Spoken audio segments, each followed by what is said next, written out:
from 2020 when we started work. It started with 1 million Ghana cedis seed money with regular support, as we've seen above. The association regularly keeps money, and as and when we report to NEC and Madam President in particular, we get help. We initially was 5,000 at 10% for 1 year. Then when we went to WHO in 2021, we now started to expand it to 10,000 and then for 10%, and still we extended the time to 2 years from that time. And if you remember this flyer, I think they came, we were happy, but like Oliver Twist and human beings, when we went to 10,000, we thought we were doing well. Later realized that 10,000 was still being used by people to, it was not helping as much as we expected, so we needed to do something better about it. Since October 2025, we have, because of the delays that was being occasioned by the scheme, we adjusted it to 13% per annum. And now, with the approval of National Council, now you can apply for a minimum of 500 cedis. And when I say a minimum of 500 cedis, don't say it's small, because we have on record that people applied for 400 cedis. Yes, and people apply for 1,000, and we pick the phone and call them. When you want to confirm, you understand that they mean it.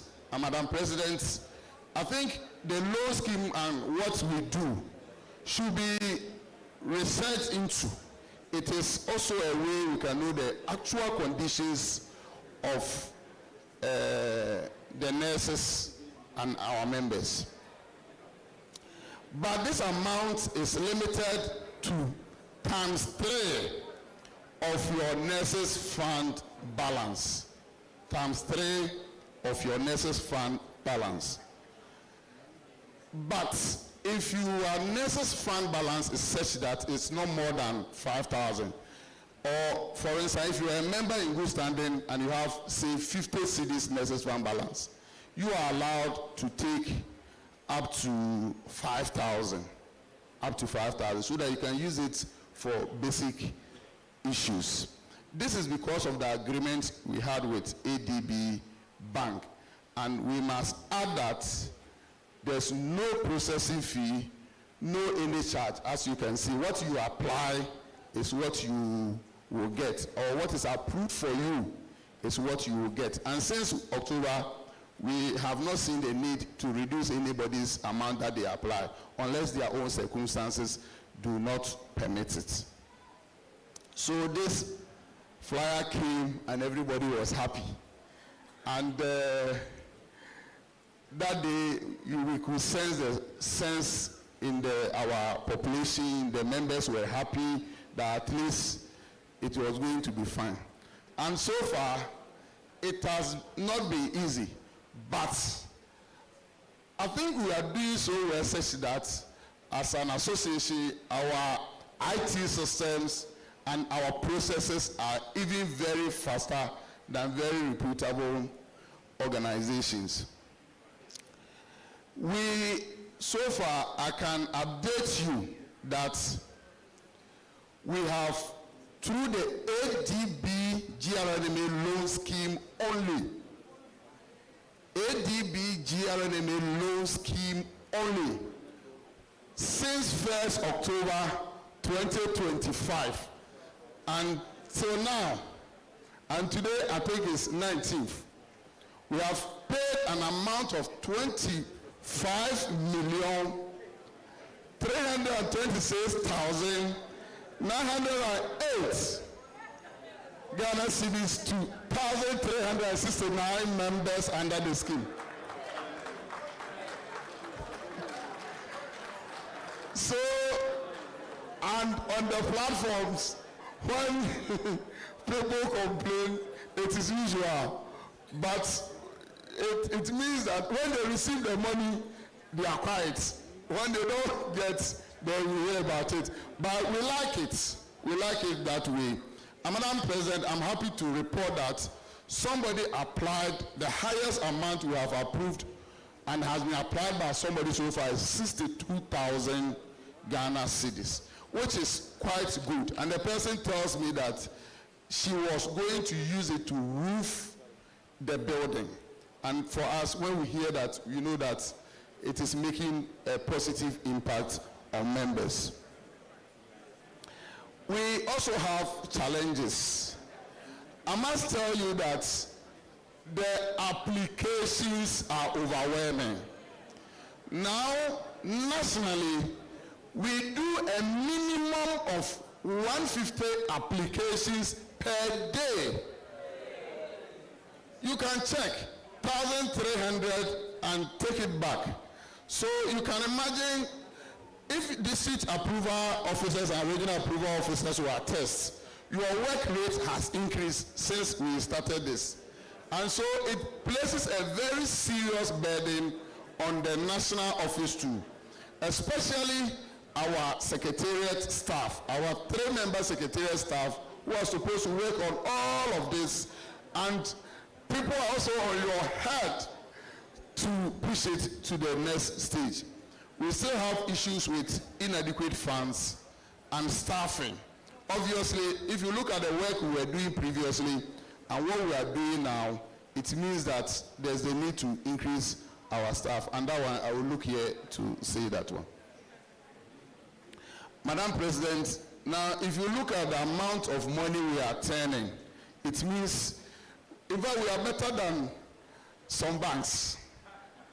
The rate of at which we are turning loans, and so therefore we need a very befitting office, separated from the data office. I'm sure from here, Madam President will give us a very befitting office in Accra. And if you realize that though we are trying much, our defaulter rate is going up. Just recently, we had to enforce it against over 30 people. We took all of them, their money from the nurses fund, which is not something we want to do. It's not right that somebody's pension, you go and get money from there. But if we wish that you pay, but some people, you be on them, they will not pay. So we will enforce it against them. And if the money is not up, we will reach out to the guarantors. The way forward, we know the problems coming. The delays happening now. The promise was 4 days after national approval, you should receive the money. So far, we are trying to reduce the time, but we've not been able to do that. And so because of that, we are already in talks with other financial institutions, and we have received proposals, and it looks good, so that we'll be able to do it. We wish that even the 13% we are doing currently, in the near future, we can bring the rates down so that to the benefits of our members. We recommend that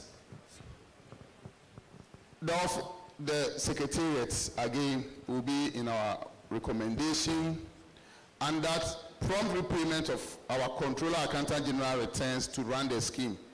We wish that the way people are looking for money, we wish that the same day Controller pays national, at least the next day, they should refund all our monies to us so that we use it to run the scheme.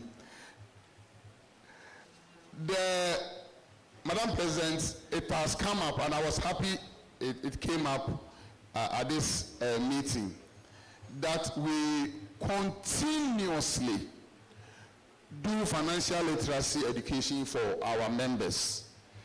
Because if you look at the affordability of our members, it's interesting.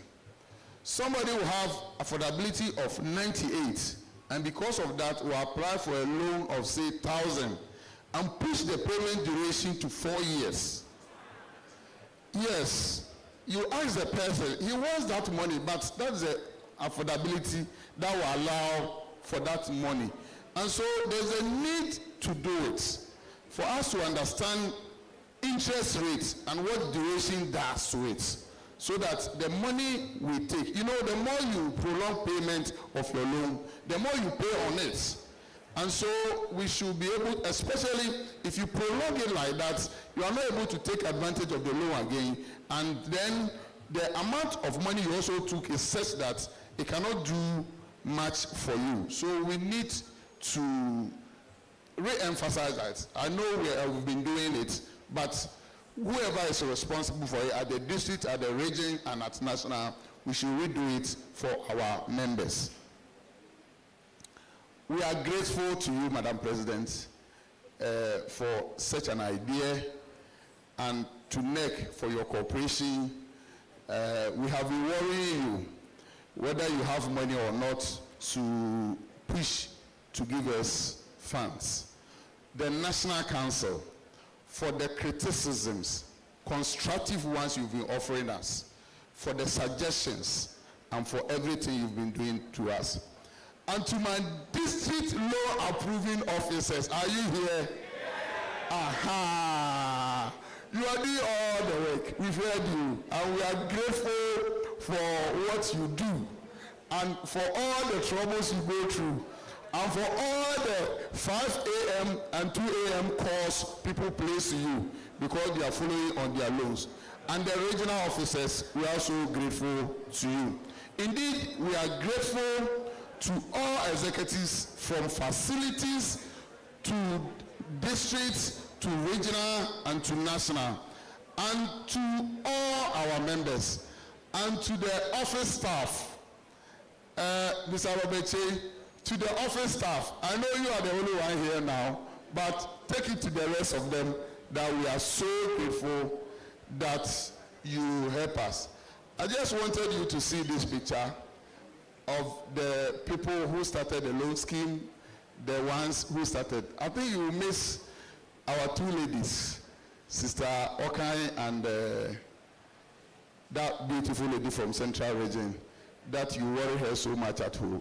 We are grateful. Thank you very much, Madam President.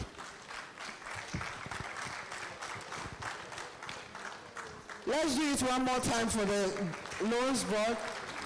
Thank you so much for the presentation. We'll take 5 questions from you and then move on to the next presentation.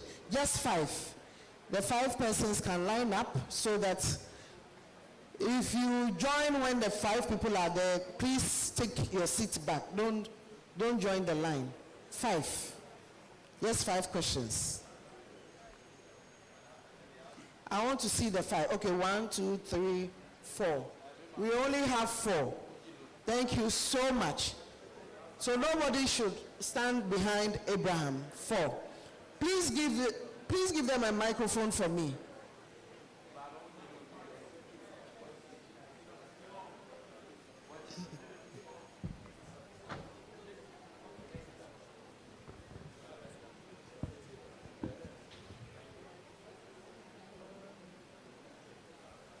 Thank you very much for the opportunity. And to the Loans Board, thank you for the good work you are doing. My name is Isaac Bacha, delegate from Eastern Region. Mine has to do with the defaulter rate. Like you said, looking at the numbers and the rate, we are doing very well. But I believe we can still do. Please, delegates who are moving out, the meeting has not ended. Your responsibility at this conference, Chairman, are you watching out for your delegates and observers? Those who just went out, come back inside the hall. We will all sit in and finish the duty for which we have come for this conference before we go and sleep. And that is why you have come. You are rushing to go back to your hotel to go and do it, to go and sleep, whilst we sit here. Please ask your question. Thank you very much. I believe with the defaulter rate, we can do more. some of the issues contributing to the rate which I have identified is sometimes a member defaults and it delays before the list comes out or the district executives are notified.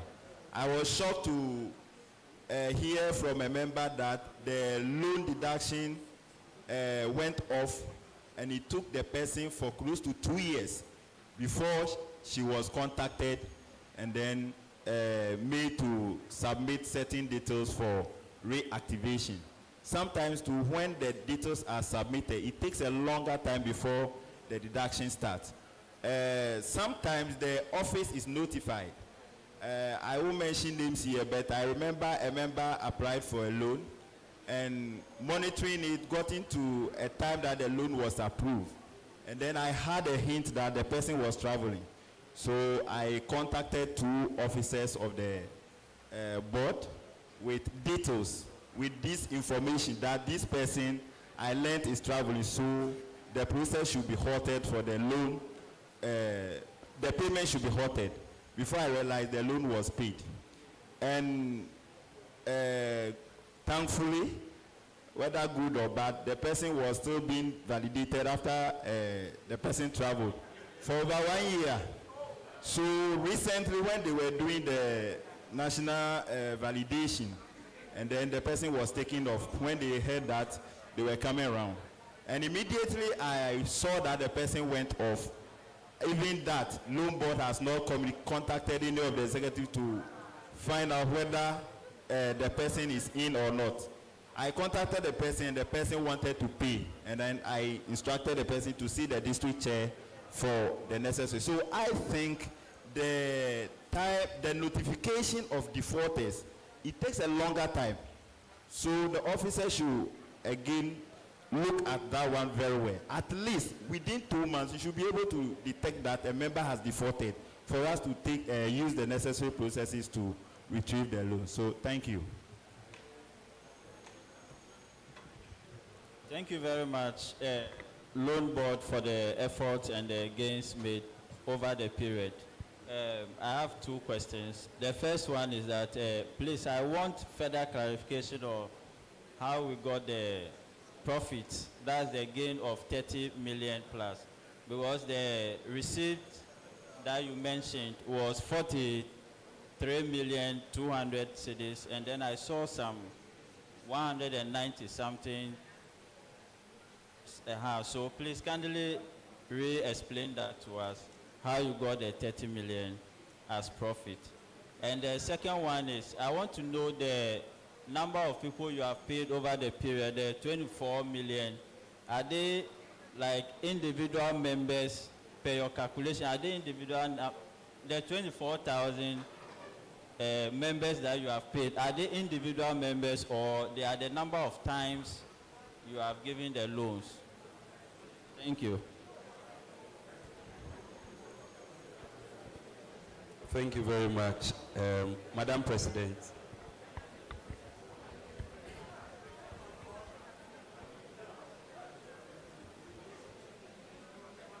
Thank you very much, Madam President, for the opportunity. And I want to highly commend the Loans Board for the great work they are doing. But to ask that, I heard him mention that we are considering some other financial institutions again. I noticed that we've just commenced with ADB. And already you can attest to the fact that even though payment is going on, there are some hitches, especially with regards to the number of days promised. Why wouldn't we relax and use this system for a while to see how we can be sure of the concerns that will be raised before we launch onto the others? Or what benefits would we gain if we should diversify the process that way? Then also to find out the interest we are making, the 10%. In your accounts, you mentioned what controller pays as, let me say, controller remittances. And then you also mentioned the interest. I don't quite get that clear. If you can clarify. Thank you. Okay, thank you very much, Madam President, and kudos to the Loans Board for the good job you are doing. I also have two questions. The first one has to do with the interest, which is the 30,981,404.71. I'd like to humbly find out, this interest we have made, are we giving it back to members as loans, or we are investing this money into a business that can fetch money for the association? That is the first question. And then secondly, I think earlier today we spoke about our strategic plans, Pillar 4, which has to do with membership drive. And then I made a proposal that we should consider giving salary advance loans to our newly recruited nurses and midwives. As a committee, I would like to know how you will go about this proposal, whether you are going to adopt it and give us a feedback. Thank you very much. Thank you, Madam President. Mr. Jones, the chairman, thank you so much. In fact, this current law board, first of all, I want to thank you so much. You are doing well. And currently, you are responding to our complaints, and we are receiving prompt answers. So I just want to thank you for that. Secondly, there are some of our members who have cleared themselves through NMC, and they are working in Ghana. Some are executives of our beloved association. They want to know, is there any way they can be restored so that they want to receive the loan? But because they cleared themselves from the NMC, the association has taken them off and have barred them from receiving loan. Today, they want to know, is there any way that they can be restored and receive the loan, this gargantuan loan that the association is giving? Yes.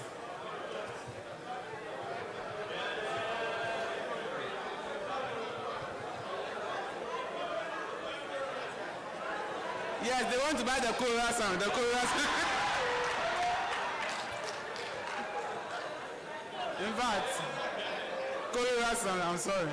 Mr. Jones, I think I have, where I work, GCB, I'm close with the manager. With this policy, I discussed with you want to help my district so that I can leverage on this one and grant you some of the loan. Okay? As this loan policy, I want to, by extension, I want to ask, can we as a district executives, by extension, liaise with the banks or those who want to help us to also receive some loan, or because of your loan, we can't do anything at all for our district executive members? Thank you.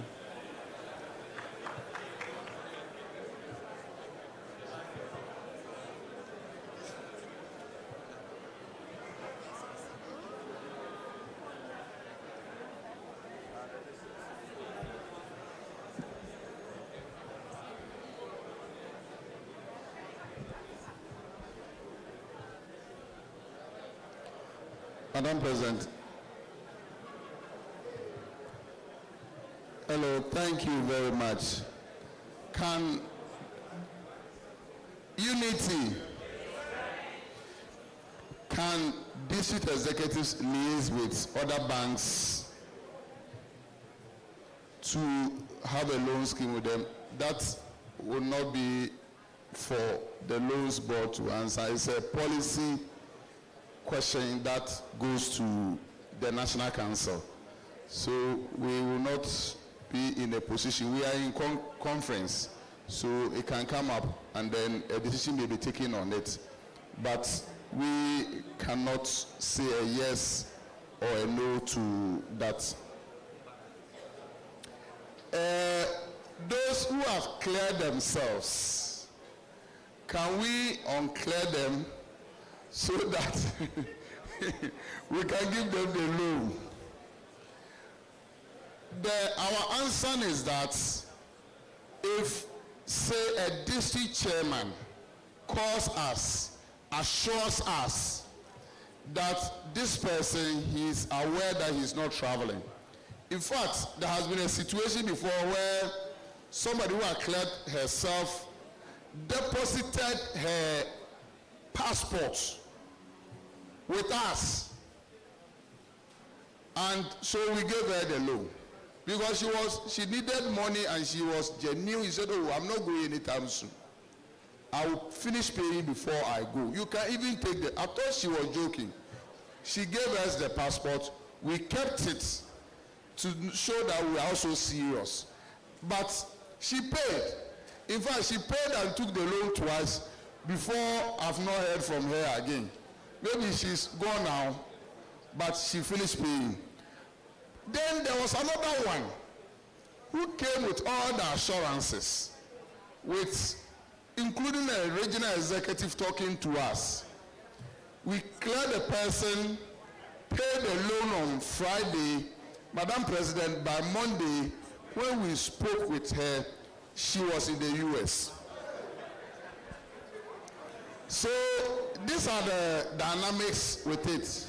So, my brother, I will not say yes or no to it, but I will say that it depends on the circumstance. If a respected regional executive, district executive assures us that this person will pay, including other security measures, we may have to consider it. Are we considering the newly recruited people, members? Yes, including rotation nurses. We are talking with the banks, even ADB. If you realize the speech of the ADB Deputy MD during the program, he mentioned all these things. These are things we are talking about. But we wanted to achieve stability, even with what we are doing before we introduce other legs. If the main thing we are doing is not even having it's not being run smoothly, then we don't want to bring other angles that may make the whole thing clumsy.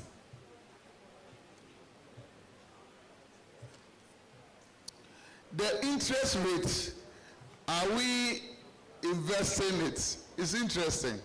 In fact, we are able to know the interest rate because the Infonet, when we approve a loan, it tells us the principal amount and the interest amount.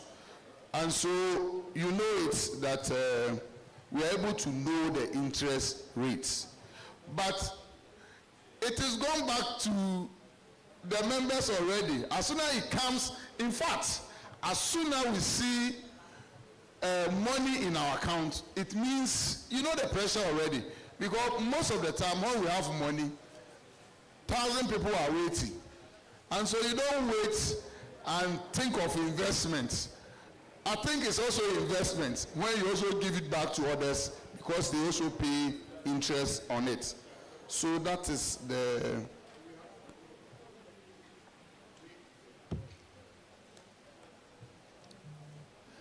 My brother wanted to know when I said what controller we receive from Controller Accountant General Department and what is our interest rates.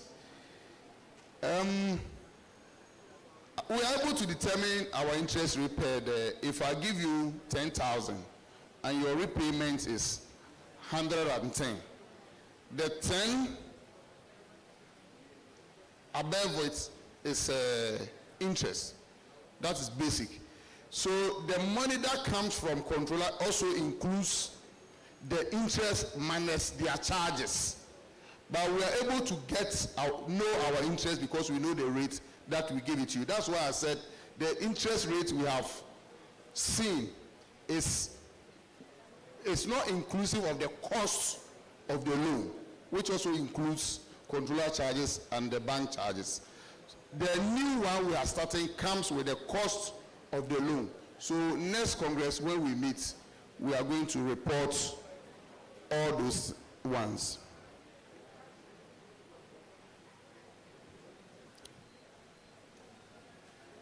why are we talking to other financial institutions?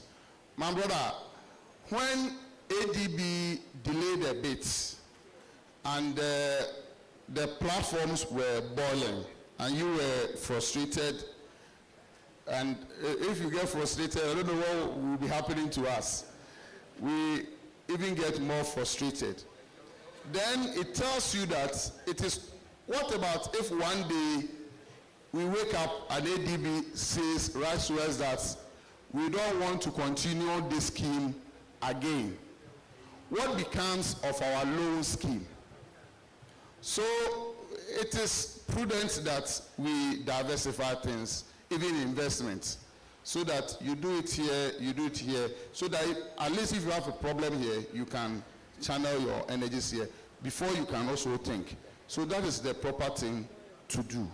And that's why in our agreement, once we signed that they cannot have same conditions with another labor union, we did not bind ourselves, that we cannot.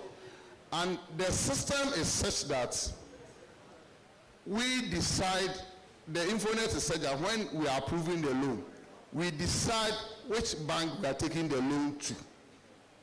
And so when we add another one, it's a matter of adding them and we deciding that they are taking. If we don't want to give you loan, depending on what you are doing. For instance, if I've given you 500 applications and you are taking 2 weeks to process, and I have another 300 applications waiting, do I have to bring it again to your bank? It should move to another bank if they are able to meet our conditions. So that's why we are diversifying. Are the figures we are reporting for individual members or loan counts? What we are reporting is for individual members from 2003 till now. Loan counts is slightly higher than that.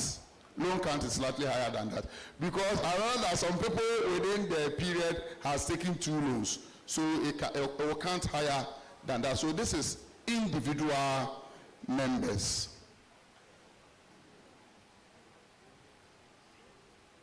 I think I've explained how we got a profit, because we charge interest. It's not profit, it's interest. So defaulter rates, and that is why I'm so proud of all of us here. Your criticisms, the information you give us, your suggestions has made the scheme what it is today. And so I note what you said, because if such a thing could happen and we cannot see, then it's problematic. And so it is good. We will talk on the sides, we investigate that particular issue and see why. But let me help. You see, we are doing the loan together. 5-member board cannot monitor the loan. And whenever I meet in the financial institution, what we tell them is that we have a system that will make people pay. We tell them that we have executives at every facility in the country, executives at every district in the country, executives at every region in the country, who have at least 2 people dedicated to monitoring the loan. And that is what you are supposed to. So you are in charge of the loan in your district. And that is why we have given you the icon to be able to check defaulter rates at your end. So please, approving officers, go to your district, check the defaulter rates there yourself. And if the person has defaulted, put in measures to get the person to pay. Because it is true that, for instance, we are supposed to have met this week or next week, and we are here. Obviously, all the pressure, it means we may not even be able to meet this month. And so if you leave it on us alone, we may not get what we want. So we please ask that you keep doing what you are doing. Monitor it for us. And I'm happy to report that it is only you who will say that, Chairman, the person you have done booked on TPRS, he has traveled, so don't pay. Then we stop paying, to the extent that one of them reported us to Madam President. because we had entered the TPRS, so the person we stopped paying and the person was deducted. So the point is that if you will not give the money, why deduct you? We stopped and refunded the repayment because he was outside. I told the person to call me on my MTN normal call, then I'll pay the money. That didn't happen, so we could not pay. So please monitor together with us, and your advices were taken. I think if you have, you are fine. Okay. Madam President, we are done with the questions. Thank you so much, Loans Board. Please, let's put our hands together for them. The next team to come on stage is the PPME team. You are taking a group picture, so please wait a while. The Washington University team, the Washington University Education team. Please, where are you? 20 and co. Please get ready to go upstage.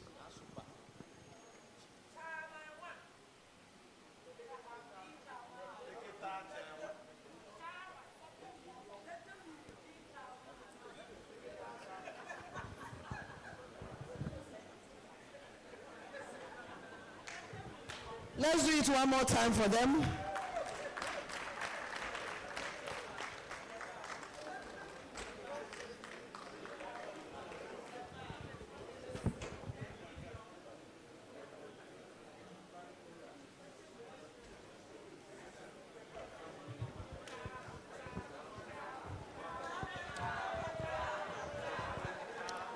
So you all do self-introduction, or you introduce the team and you go ahead with the presentation. Thank you.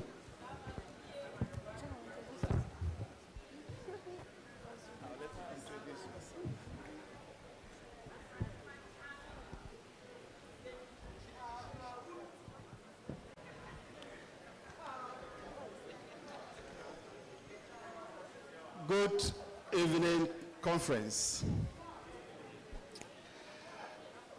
The PPME committee have the pleasure to come on board, and we're getting excited when President described us as the Washington team. Probably we just landed from Washington. My name is Nasoro Sopal II, aka Anthony Sopal, the chair for the PPME committee. I also work at the Ghana Health Service Human Resource Division, and then I'm also the Assistant General Secretary of the GRNMA. I'll let my colleagues introduce themselves. Please take your turn. Okay, so I am Joyce Roweda-Pau. I work at the Trauma and Specialist Hospital, Winneba, Central Region, and also a secretary for Pediatric Justice Society. Thank you.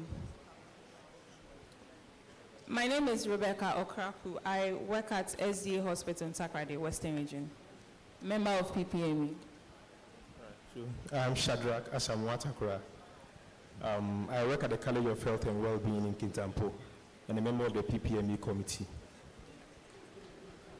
Thank you.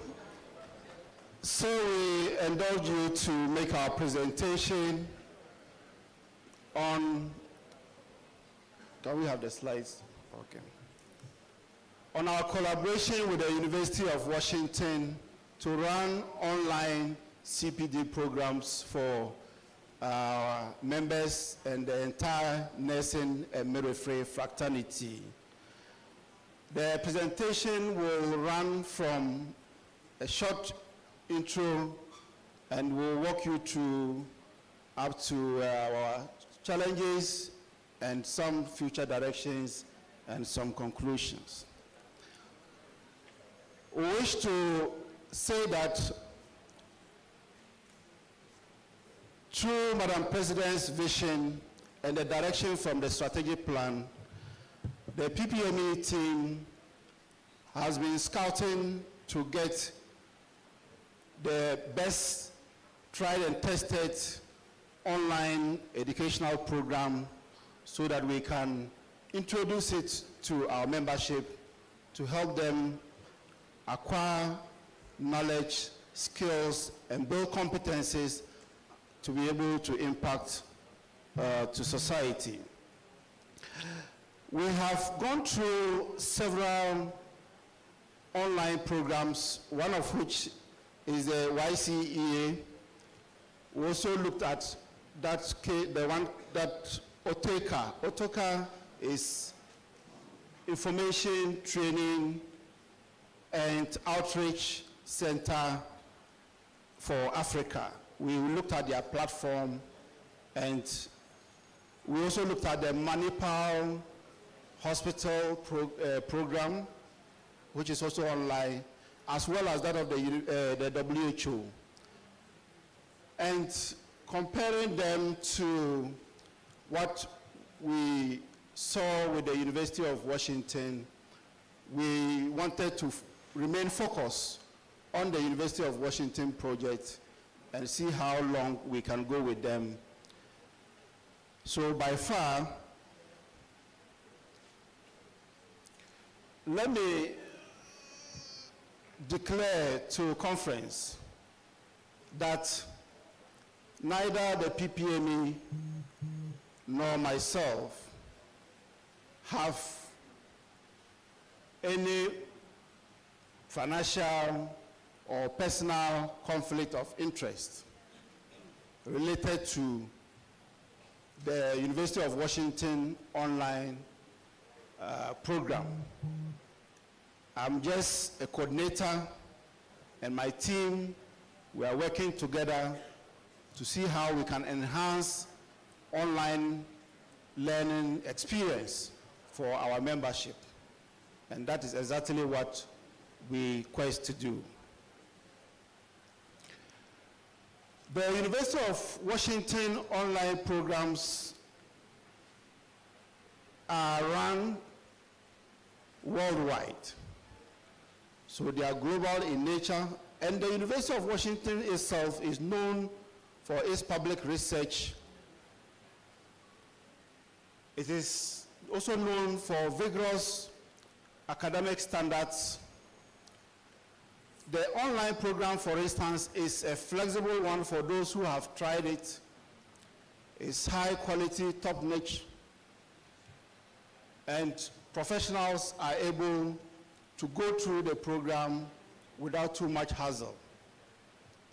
It combines evidence-based content, expert faculties, and practical skill building experience. For us, as GRNMA, we see it befitting.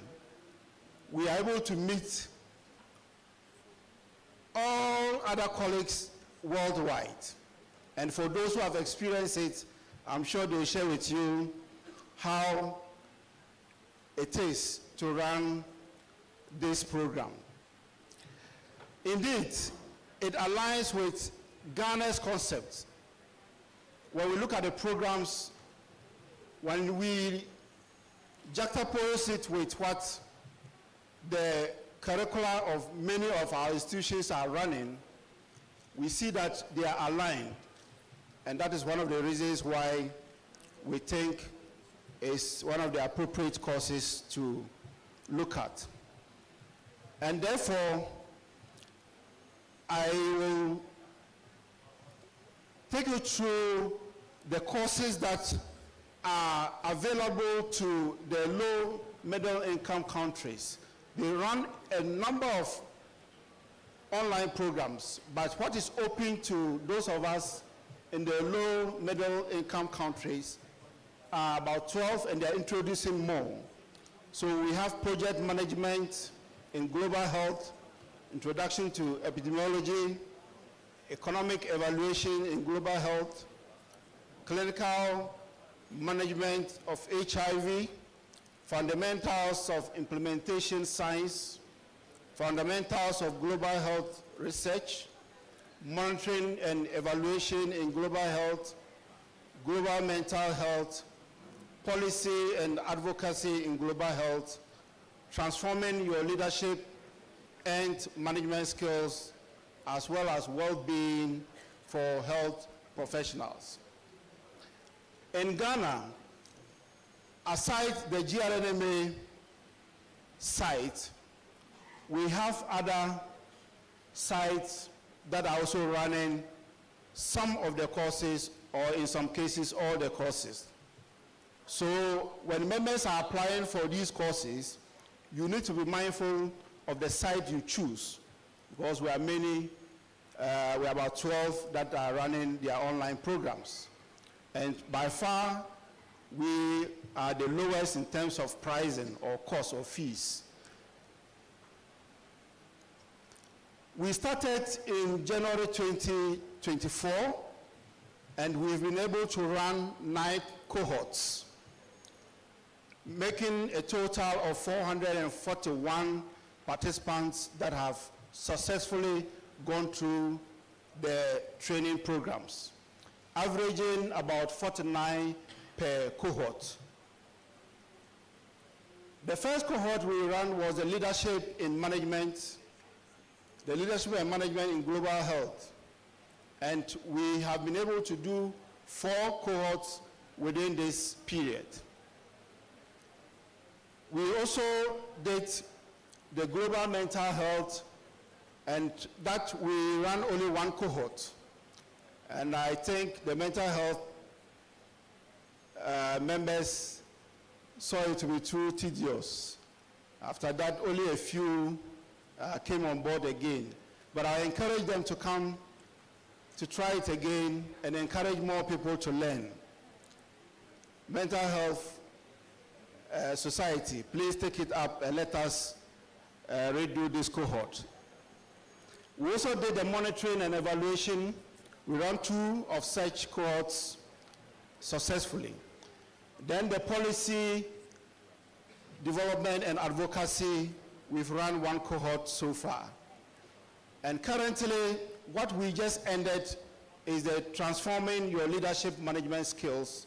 And I'm happy to announce that 46 participants have graduated, and some of them have collected their certificates. Others still have their certificates with us. You can collect them here today. Let's put our hands together for them. How is the course being modeled? It's a cohort-based. You come together in clusters of 40 or 50 to make a cohort to be able to take part in the course. If you do not, you cannot exceed the 40 capping, or if it is open to 50, you do not exceed. But if you are 2, you are 3, you pay the cost for all the 40 or the 50 that is being capped. And it's run between 10 to 12 weeks. Each course is run between 10 to 12 weeks. And we can have as many as 3 courses running per trimester. We can have as many as 3 courses running per trimester. Some do 1 course, others will do 2, and some will go ahead to do all 3. And they are able to come out successfully with the 3. But typically, we run 2 just to ease ourselves to be able to provide technical support and mentoring along the way. You need a personal effort of about 6 to 9 hours if you are enrolled in each of the courses. 6 to 9 hours per week. So you need to dedicate some time for learning and doing your assignments. We do English. Now they are introducing French and Portuguese. But when we started, it's been English throughout.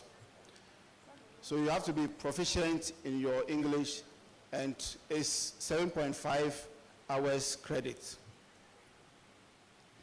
It's structured with a syllabus that you can go through, and that's why we compared it with others within the country. You will go through an orientation session, a virtual orientation, which is mandatory. but it will be recorded if you are unable to join the live orientation seminar. Course policy quiz is mandatory. Anybody that enrolls on a course, whether 1 or 2 or 3, you will need to go through all the policy quiz, which, though it's non-scoring, if you do not go through it, you will not progress to have the opportunity to enter the model, the first model to begin with. You introduce yourself, there are quizzes to do, there's a discussion forum, you meet colleagues from other countries because they'll put you into groups and you meet other colleagues in the discussion forum. There are case studies, there are assignments, and you are graded weekly. You are graded weekly until the course, or per model, until the course is ended. The grading is structured to have some marks for quizzes, the discussions, the individual learning plans in the case of leadership courses. Then we also have reflective journals or presentation on your leadership journey, and they all attract marks to give you the pass mark of not less than 70%. If you don't make up to 70% or more, you do not earn a certificate for your hustle. Now they've made available digital certificates. So from 2026, you'll be able to access your certificate once you pass and print it whilst you wait for the hard copy. Attendance at site meetings are compulsory. So if you do not attend a site meeting, and these site meetings for us in the GRNMA site, we use the virtual platforms.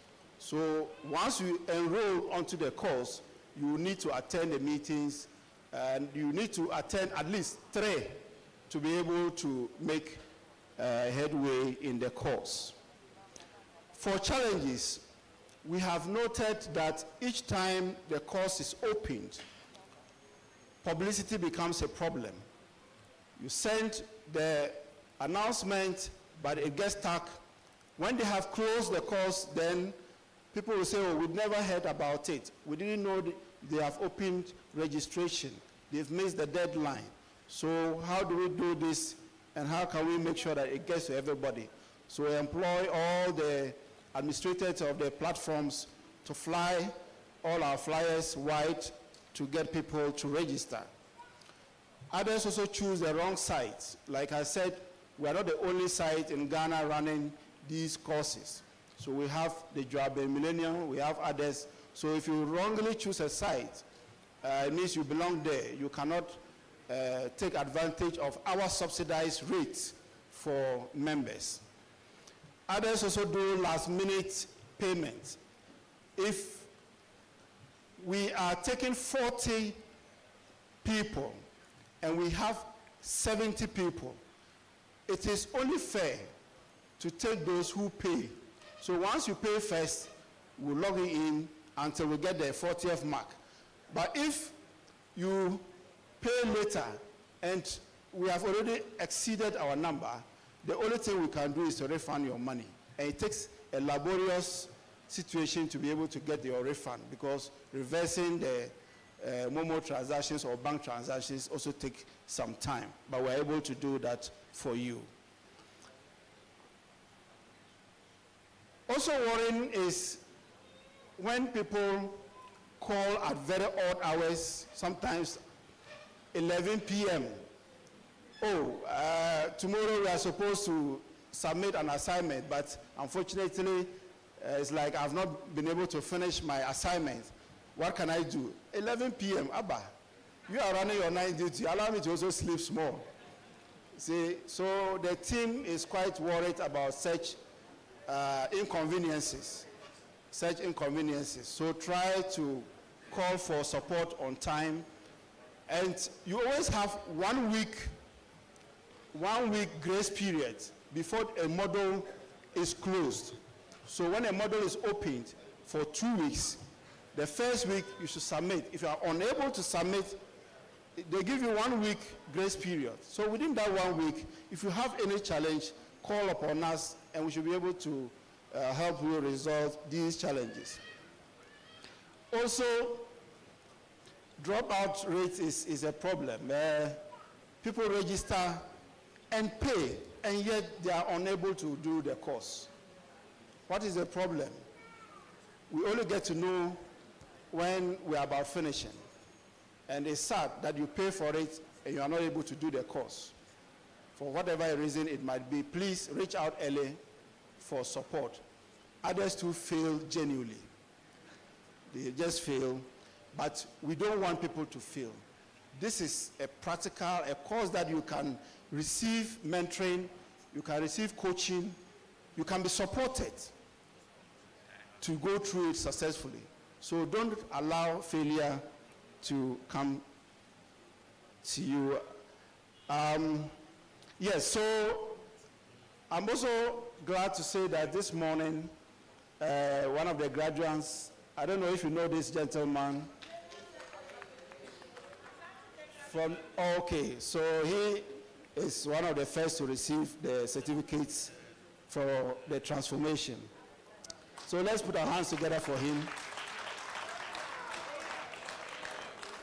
So we have 46 of them who have passed, and then we are glad their certificates are in, and we'll give it to them before we leave.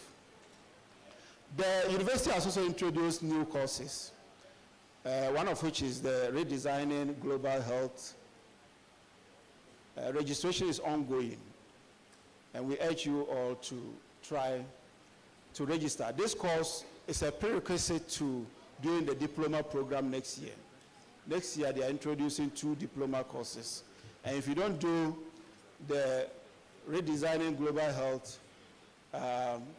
it will be difficult for you to register for the diploma programs. So they'll be introducing Global Health Leadership Professional Diploma. Registration will start somewhere March, and the program itself will begin in June. But early next year, we will start to open application for Applied Leadership Capstone, which is also a diploma awarding program. So watch out for us as we roll in these new programs as well. I want us to have a feel of what some of the participants have said about the course. If you know this gentleman, he says, the knowledge gained has equipped me with clearer frameworks for guiding my staff and improving performance within my district. And I think he deserves an applause.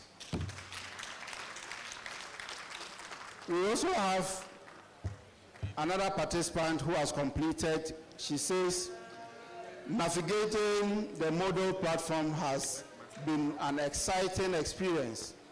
I can easily access and download transcripts, audios, lectures, videos, and a wide range of reference materials that are enhancing both my work and my studies. I strongly believe that every ward in charge, nurse manager, and anyone in nursing and midwifery leadership, and indeed all nurses and midwives, should take the Leadership Management in Health course. You simply will not remain the same after successfully completing it. Let's give it up to her too.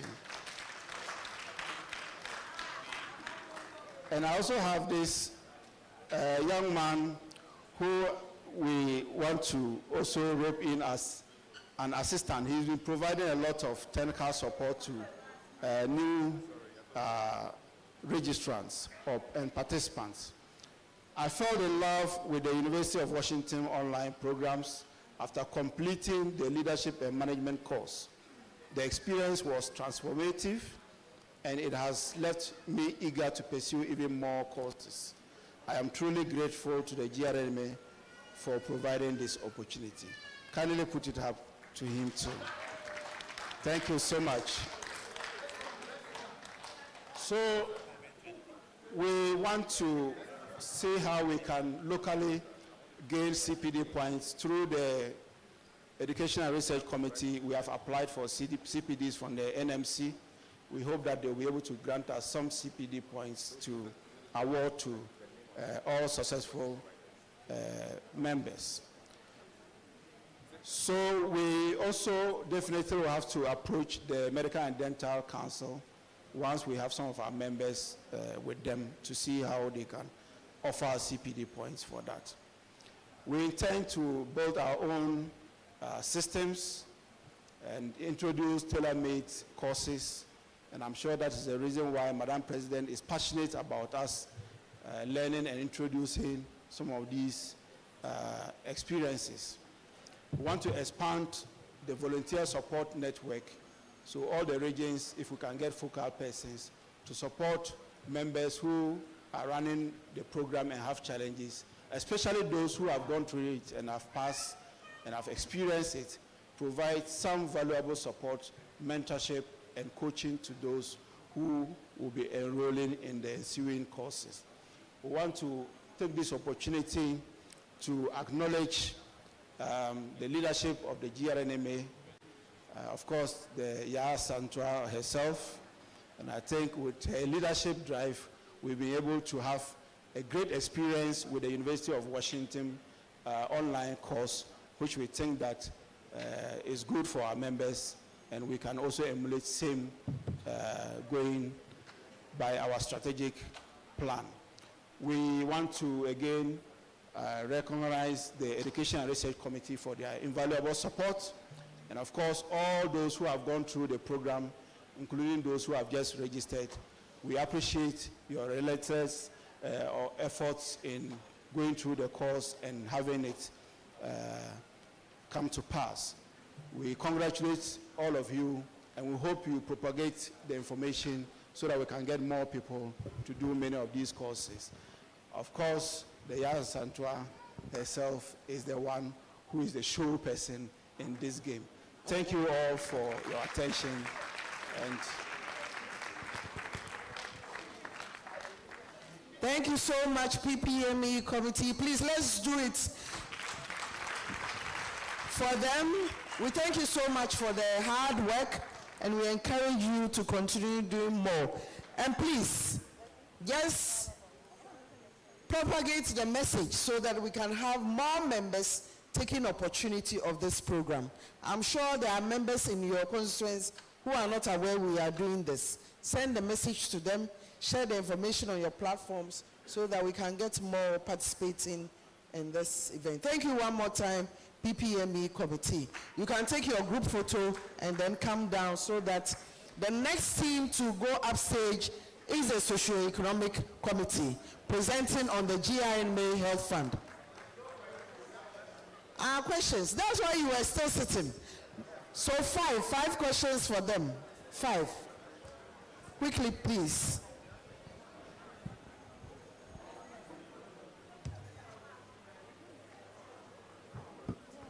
Media team, where have you lined up?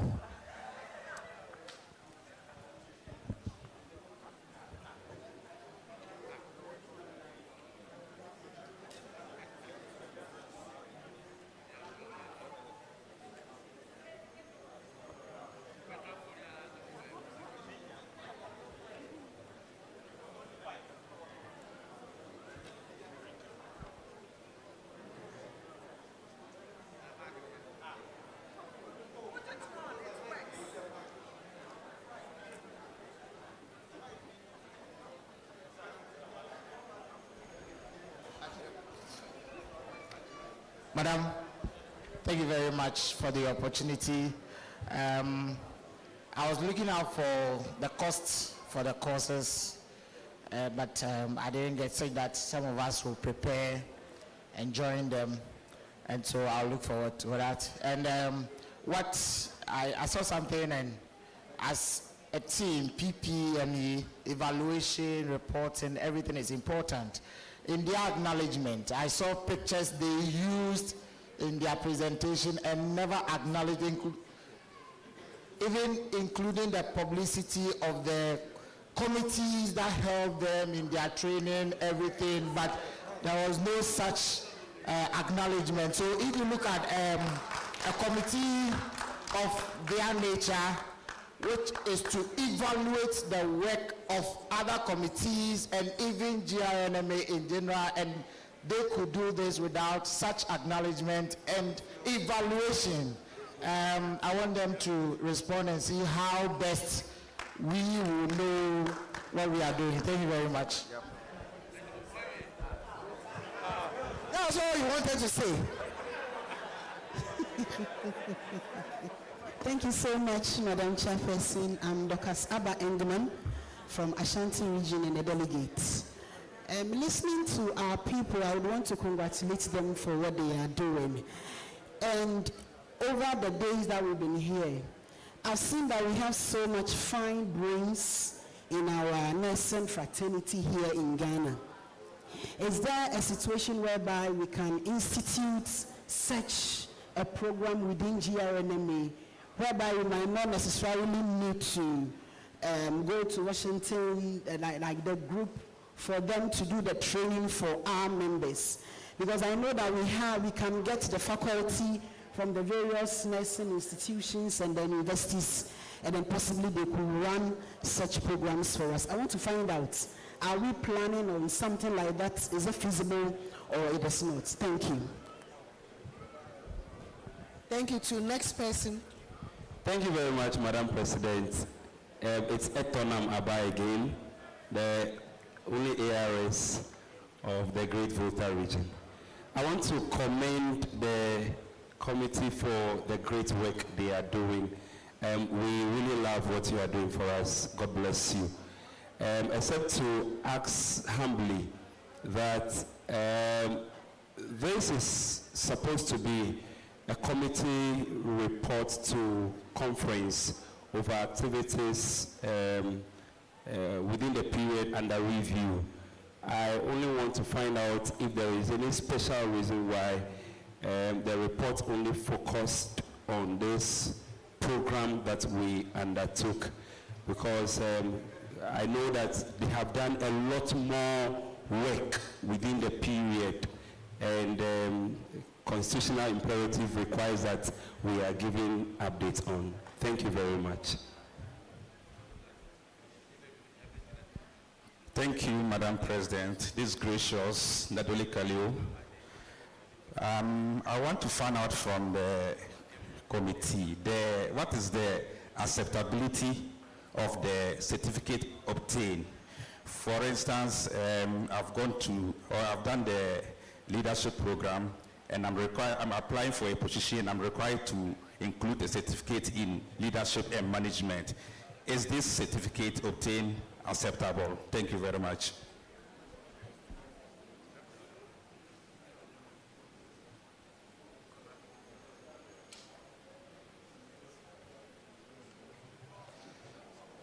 So thank you for your questions and compliments. Media Committee, Jeff, we acknowledge you. Okay? We acknowledge you. The issue about cost, the university prices the cost based on the course. So each course comes with its cost, and the fees are shared among participants. So if you take a course like leadership and management in health, the entire cost of the course is $1,200 per 40 people. So $1,200, you share it among 40 people. So depending on the exchange rates at the time, we also break it down and share it with you. But remember that if you don't get the 40 people, you will still have to pay the $1,200. So before we tell you the cost, we have to see commitment of at least 40 people that they are ready for the cost and they will actually pay for it. Then we'll share it among those 40. But if we see that we are less than, like in mental health, in fact, we needed 50 people for them to pay $1,750 but only 24 people or 26 people registered. So we had to share the cost among the 26. So the price went too high, and it discouraged most of them. But if we had the 50 people, the cost would have come down, and then they can now take it. So some of the courses are priced at $1,750 per 50 participants. Others are priced $1,200 per 40 participants. That's how it is priced. Now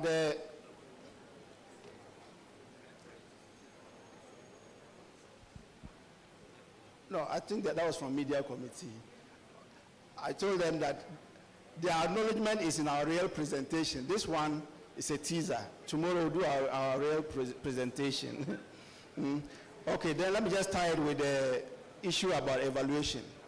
Please, this presentation is on the agenda that we should come and inform you about the University of Washington collaboration, how far we have gone and where we want to get to. So the presentation today is not PPME's report for the period. It's not our report, so please, let's get that right. Doctors, thank you for acknowledging the fact that we also have, we have fine brains around, and if you, probably because I was standing in between you and your dinner, I was rushing through the intro, but I should have made you to understand that this is ingrained in our strategic plan, the one that is expiring, and including the one that we are just rolling out. If you look at the thematic area 2, training, the one on education and training, is core that we should be able to develop ourselves using our own facilities. And so we are driving that action. That is what we are looking for. So let's work together so that one day we can say that we have an institute, GRNMA Institute, that is running programs, or we have a faculty, or we have an online infrastructure that is best, that is tested to be among the best in the world, providing CPD points. And of course, we are developing also an online library where you can source a lot of materials from. So Etonam, that also goes to you that this is not our report. It's just a presentation of something we have done that Madam President wants us to bring on board. Acceptability, gracious, of the certificate. Acceptability will depend on the one who wants it, because every employer or every organization also has their own defined requirements. Whilst A is fine with it, B might also say that, well, I will want you to do a different thing. So I don't know which establishment you are asking for, but for what I know is that for some of us, it has enriched our CVs. Many other people have used the certificates to do a lot and to achieve more. Okay, so it depends on which organization you are approaching with the certificate. Bear in mind that this is an internationally recognized certificate, and I don't see why people want to belittle it or reject it. So kindly be encouraged that it is worldwide recognized. I think that, is there anything you want to add, please? That's all. So I hope I've addressed all the concerns that came. Thank you very much.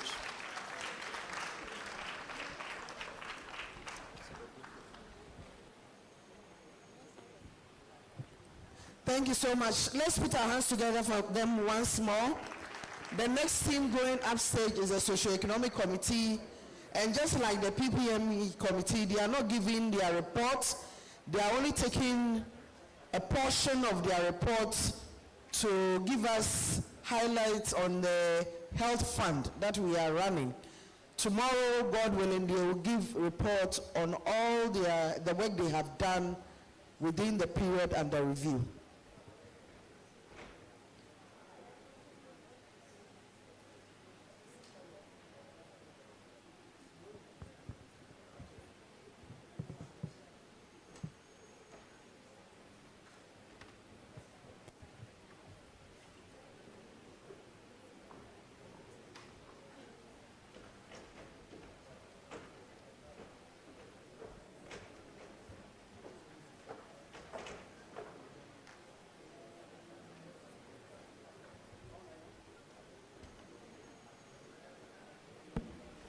All right, thank you, Madam President, and our esteemed delegates.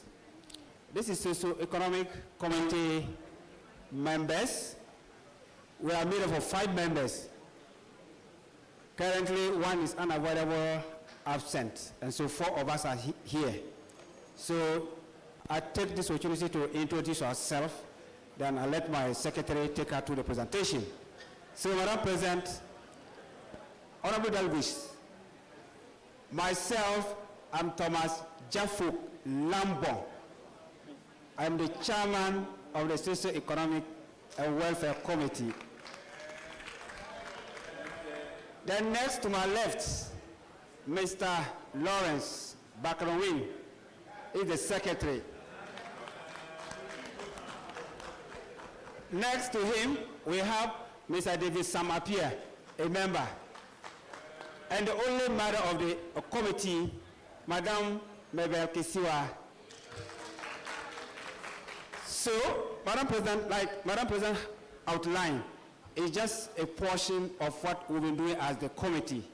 And so we'll present as such, and tomorrow we shall give you the total work of the committee from 2022 up to date.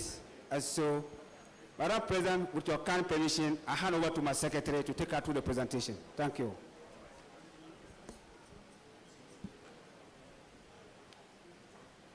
Thank you, Madam President, for the opportunity.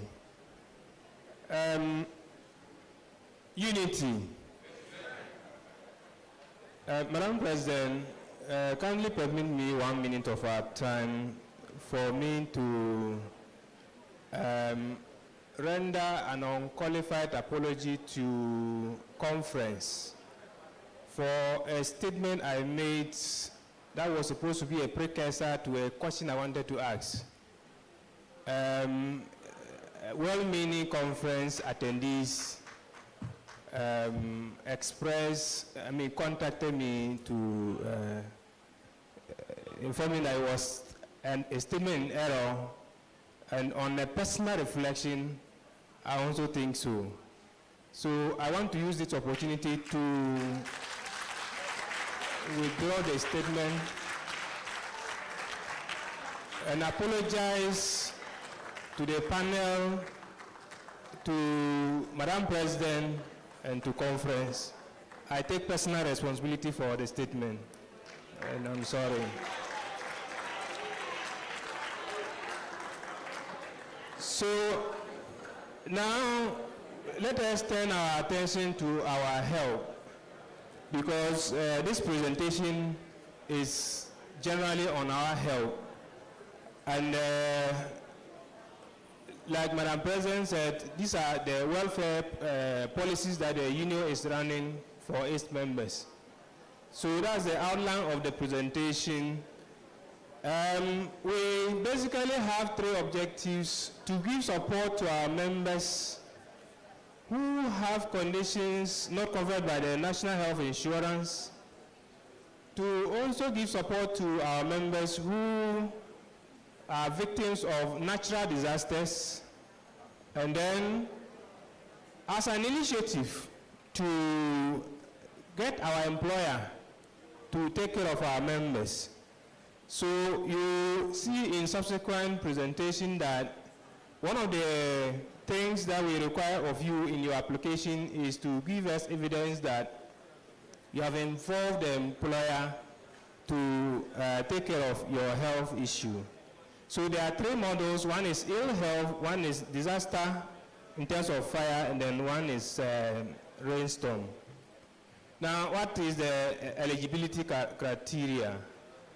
the number one, we can compromise on the rest, but the number one we don't compromise on is your active membership in terms of due payment. So you need to also show evidence that you are a victim of either the disaster or an ill health. Now, in the case of the ill health, you need to produce supporting evidence. And then we are going to look at that shortly in the application process. And then we have always been met with this issue of people switching to join. And so we say that if you switch from a union to join us, you need to wait for some time before we can attend to you as a member. Now, what is the application process? Before now, we used to ask you to write letters. This time around, we have simplified it in just a single form. We are going to explain later. Now, when you fill the form, you need to attach the documents as reference, either a medical or a disaster report from the appropriate authority, then and a diagnostic results, that is something confirming the reason you are applying for, especially in the case of health fund. So for instance, if you have a fracture, they want to see an X-ray showing that you actually sustain a fracture. Now you need to attach either your pay slip or a correct staff ID. The reason is that with the staff ID, our chairman has access to our data on Infonet. So if you have your correct ID, we are able to access your membership status and help process your data for you. Then we need an invoice of the estimated treatment that you are going for. And here we always want it in the medical treatment facilities letterhead. Then we are always also interested in how much have you incurred so far. Now, hitherto, we ask you to attach evidence of treatment. So you see that you have to photocopy all the receipts that you have gathered over time. This time around, just itemize them and tell us how much you have spent. You don't need to attach all the receipts again. Then, a copy of the letter you have written to the employer. You know that in our condition of service, there is an agreement between us and the employer to take care of us. So when you sustain a condition, if you have a condition that is outside the remit of the insurance, you need to write to your employer and attach a copy to the application process and send it to us. Now, exclusions. So any condition that is covered by NHIS is not part of the reason you should apply to us. We know that cosmetic surgeries are not part of NHIS, but we think that they will not give us, it is not a welfare issue, so we want to restrict that. Assisted reproductive assistance, and then mortuary services are not all part. So how are we performing as a board? We are giving you data from 2022 up to date. And let me add that this data is for calendar months. Don't confuse that with the report that Treasurer gave. Treasurer gave for our financial year. We are using calendar year. So it's from January to December, and not the July to June. Let's get a difference. So the summary has already been given to us by GS in his report. And so what we want to add is the fact that unfortunately we had to lose 2 of our applicants before they even receive any support. Now, this is health data, and unfortunately they are negative health data. So we are looking at how the regions are contributing to our data. So as conference, let's be looking at the national figures. That is the accumulation of all the applications from the regions. And then as a region, you also be looking at how your region is contributing to the national figure. If you are seeing that your region is labeled red, it means that because they're negative data, you are in the red zone. So we need to take some action and see how we can bring it down. We want to, as much as possible, remain at the green. So if you are within the green zone, we want to encourage you to do more. In any case, our encouragement is that we don't even get people either having fire disaster or flood disaster or even ill health. That is our desired goal. But they are inevitable, so we want to minimize them. So anywhere you see the region in the red zone, we are appealing to you to take some actions. So for fire disaster, you can see that every region in the union is affected. You can also look at the trend from the 2022 up to now. You can see an increasing trend. And it's like 2025 is becoming worse in all the 3 thematic areas. That data does not include applications that we are yet to vet, because I'm sure that by the time we finish, then 2025 will overtake the others. So this is the case for flood. And flood, we are talking of both water and then rainstorm disasters. So you need to attach that. BA and Upper East region will have to share with us their magic, but they are the only regions that have not had any application as of yet. So we want to see what their magics are. Chairman Courage yesterday asked Madam President to capture the specific case of the flood victims that were affected. So if you see the red, that is against 2023 and 2024 in Volta, those are the accumulation of figures that came from there. Fortunately for us, after that incident, we have not had any other, and we are praying that we shouldn't have it again. Now, this is ill health. And then, so the applications you are seeing are currently on the rise again. If you look at it from 2022 going up to the 2025, there is another increasing trend. And then this year is becoming more. It means that our health status is getting worse. And we need to ask what are the issues. Now, we put all together, if we put all together, the disaster, flood, and ill health, these are the current figures that we have as applications from the regions. And you can see so that there is still an increasing trend, except that maybe this time around 2025 is not above 2024 yet. But we still have applications waiting, and that can happen.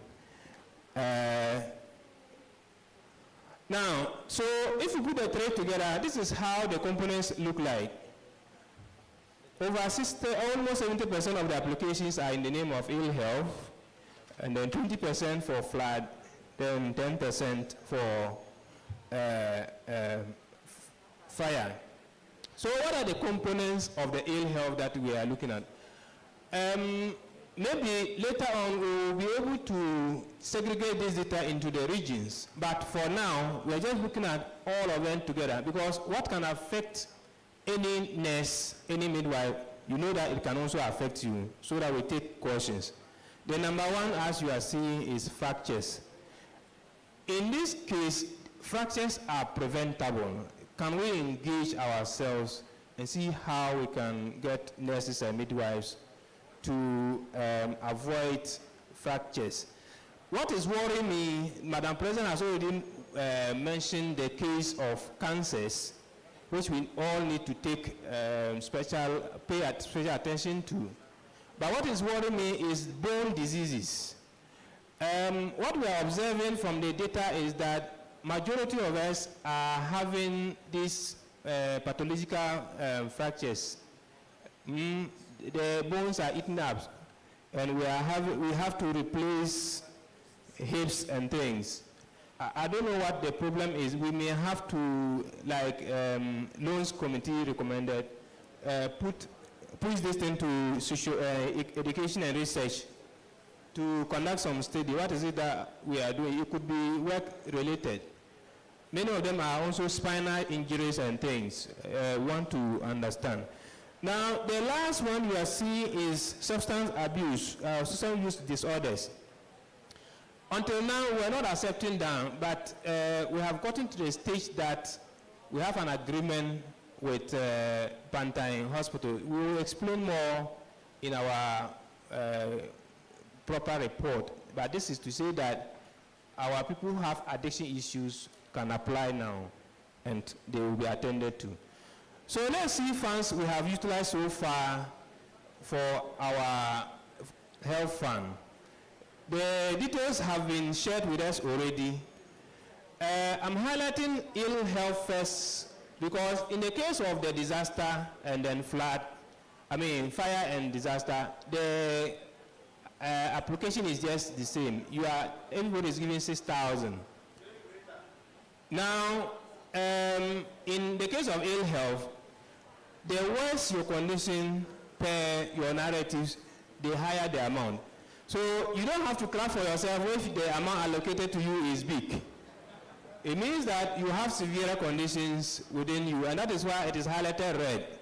So that when you go home, you start, if we identify some cases early, we should be able to manage them better. And so that's why they are highlighted red. And those that are green, we are not saying go to sleep. Important thing is let's identify them and identify them early so that we can get them rehabilitated. This one is how much we are spending per person. So these are averages.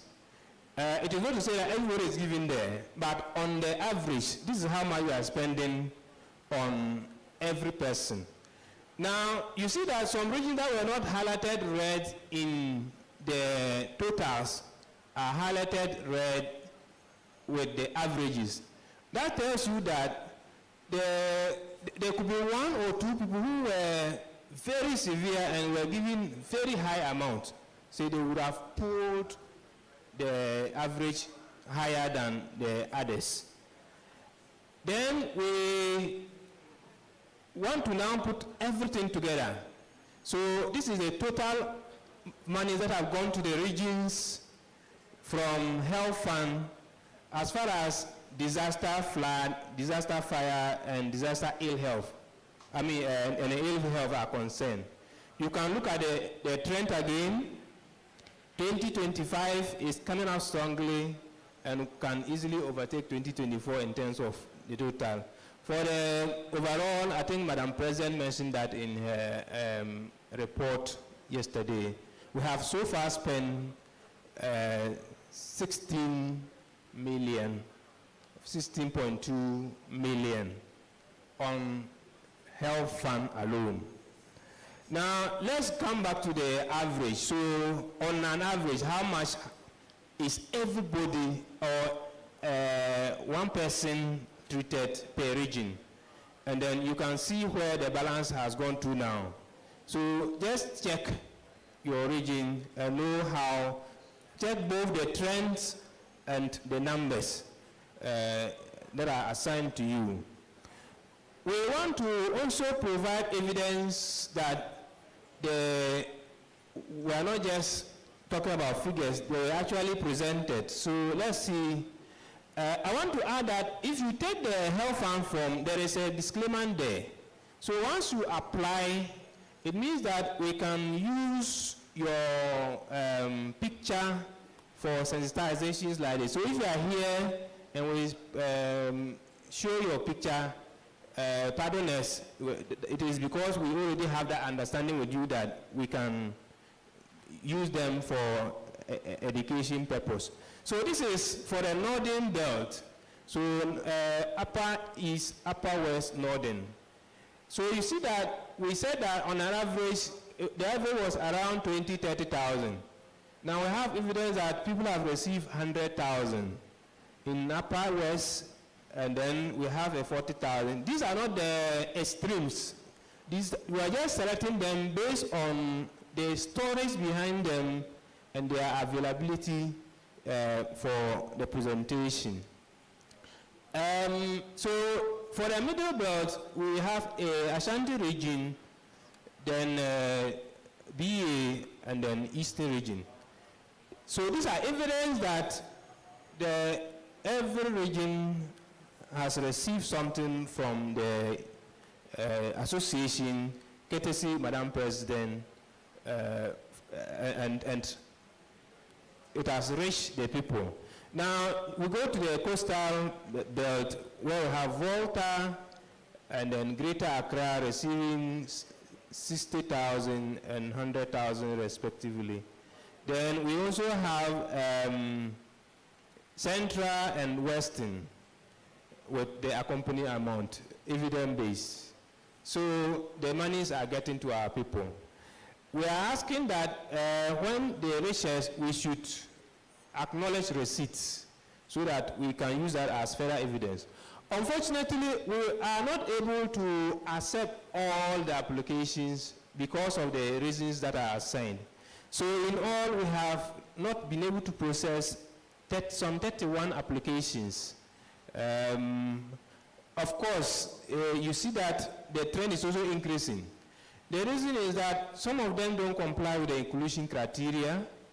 Some of the documentations are not complete. You can see an application like a PhD thesis, but they are just full of receipts, photocopy of receipts.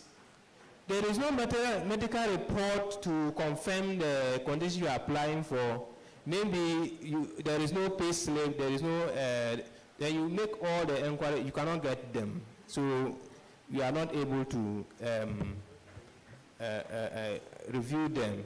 Then you also see that the person, for instance, in the case of the disaster, was with UPNNG, the house got burnt, he switched to GNMA, and I just applied. So something like that, it is not something that we can process.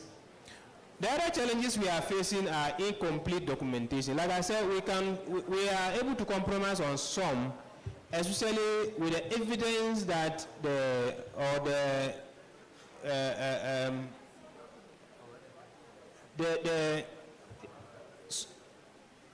feedback that we'll get from especially the National Council members. But if you are not able to prove that you are a member, then we cannot take risks. So proof of membership is our #1 criteria. I also mentioned the irrelevant documents. The relevant ones we want to look at is the medical report, the proof of the diagnosis in the case of ill health. Always remember to add that one. Then your proof of membership. Now, I already also explained the switching to benefits. You are not with us. You hear that, okay, GNM has a fund for flood disaster victims. Then your house is ripped off, you just switch and then apply. When we find that we cannot attend to you. Now, we also have multiple applications. For instance, somebody was cooking in the house, then maybe gas exploded and burnt him and burnt the house. The person will apply for health fund for the burns and apply for disaster. It's the same incident. So we are saying that this time around, just apply using the form, but indicate that there is health as well as what? Disaster. Then we can take it from there. Some of the medical report, if we were to show some of them here, I'm sure some of us will run out of this place. You just know that the report is fake. But of course, it's submitted. So you have to. So we have resolved that going forward, we should attach the contacts of the person writing the report so that when it's too questionable, we can call to confirm the medical report before we can process. Some of the diagnoses are vague. So if we say the person has suffered from RTA, road traffic accident, Of course, I can have road traffic accident. Up to having to me, I'll just get up and walk. Does it supposed to mean that the person has a problem? No. So we want the medical report to be specific on a condition, and the condition should be what is captured in the inclusion criteria. Now, we also have our applicants abusing our officers. For instance, you send the application to the district executive or regional executive, he tells you that this doesn't qualify. Then they ask you, is it your money? We are saying that the vetting at the national level is the final level of vetting. All the structures that you go through will vet it. So if the district executive is telling that the application doesn't qualify, that is, it means that it is rejected at that level. If your regional executive says that the application doesn't qualify, it means that at that level, it is rejected. You don't need to abuse them. If you say they should bring it there, it will still be rejected. And it will not be a good thing. So let's respect the officers. They are paying, they are not paid for what they are doing, and we think that we should respect them. Then we also see signs of lack of appreciation for the support. Regional officers have reported that they submitted checks to victims and then they just look at the face value and ask them, is that all?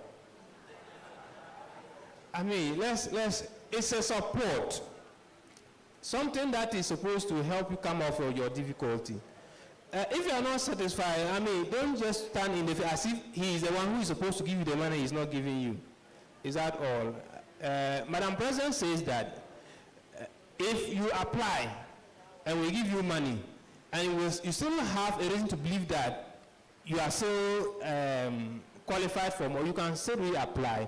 Only state in your application that you are reapplying. And then we'll look at the merit of the issue and still grant you.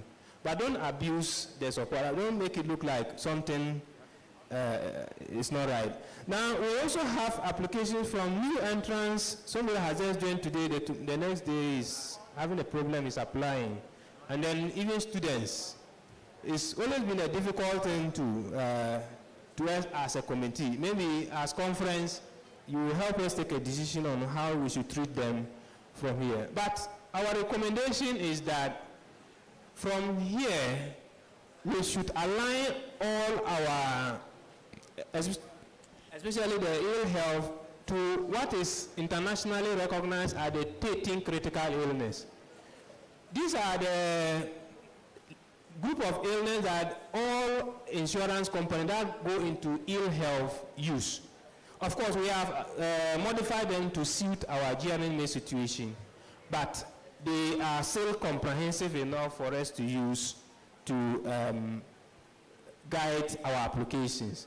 So let's look at what the specifics are, so that when you pick the medical report, and this is to the regional executives and then district executive who will be vetting them at your level.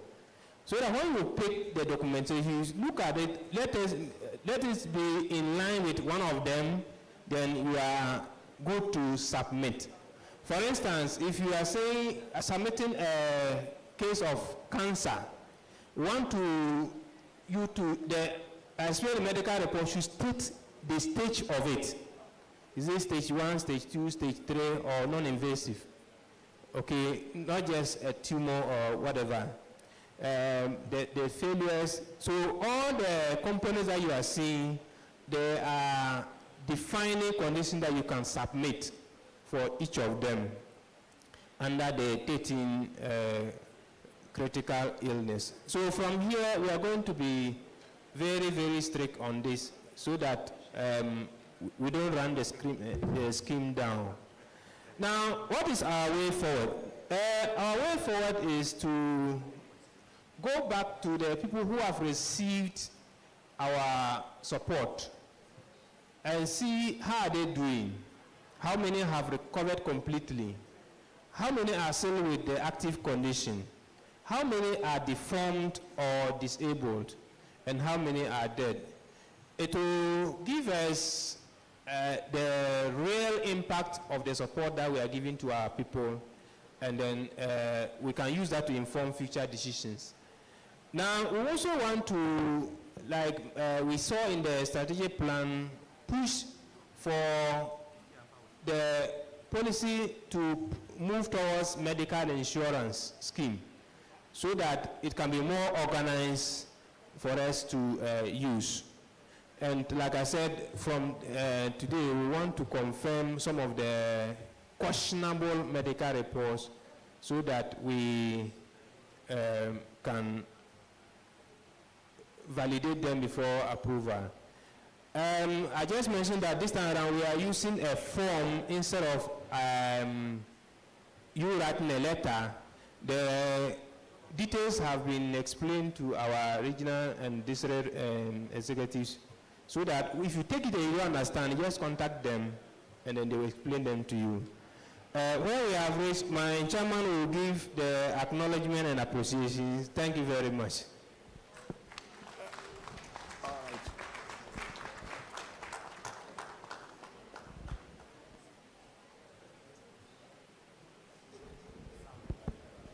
Okay, thank you, Madam President. Before me, some few, let me add something to the private hospitals. I call some of them self-contained hospitals. Self-contained hospital in the sense that mostly the gynecologists and the orthopedic specialists. You are in a teaching hospital or regional hospital, you go and get some 5 self-contained house, you open as hospital. Then it's not accredited by any authority, but he's operating, all right. And most of us, we the nurses, we run there. The condition that health insurance can pay is covered by health insurance. You get there and the man charges you 7,000. For example, cesarean section. All women in Ghana, nobody pays for CS if you go to the government hospitals. It's free. You don't pay. But you leave regional hospital, district hospital, and find yourself in that self-contained hospital. Then he charges you 7,000. You come back and apply. So we are not saying don't get medical reports from private hospitals. For example, Trust, SNIT, and the rest. Sweden Ghana Medical Center, these are not the hospitals we are talking of. I'm talking of the individual where the person has not even gotten accreditation from the right authority, but is operating secretly somewhere.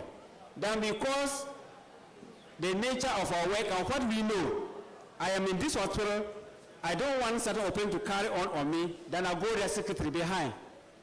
And then you come, you want to submit for health fund. Let's be realistic. The health fund is actually doing very well, and members have actually been helped. Let's make good use of it, and then it will help others. We also realize another problem, the medical reports. We see, like he rightly said, we see somebody is taking the treatment from regional hospital, Upper East Regional Hospital. Then you go and get a medical doctor in Western region to write a medical report, and you attach and bring. You see that it doesn't tally. So our district chairman, you've been doing a good job, but I want you to scrutinize this and avoid.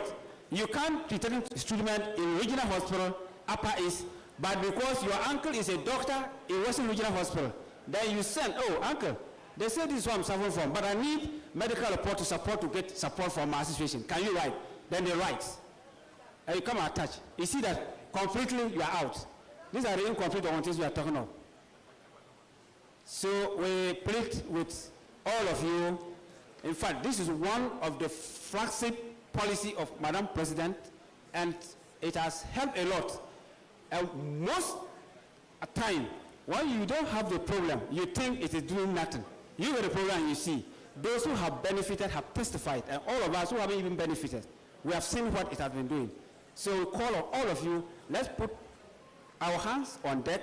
Let's scrutinize them at the district level, then regional level, before it gets to national. At least some of these things are eliminated. Then we can deal with people. So thank you very much, Madam President. Thank you so much, Socio-Economic Committee, for this presentation on the health fund. We have all heard them. You've seen the disease conditions. Isn't it a source of worry to you? Yes, so the little you can do at your district level or at the regional level in terms of education, especially prevention, let's continue to hammer on it so that we can help our members. At this time, we'll take 5 questions. 2. 1. Already they're about. Okay, make it very brief. You see, people are tired. We need to close for the day.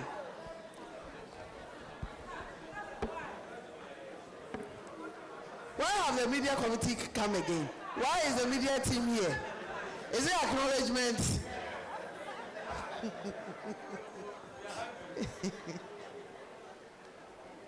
Kobe, are you going to speak? Make it quick for us. Hello.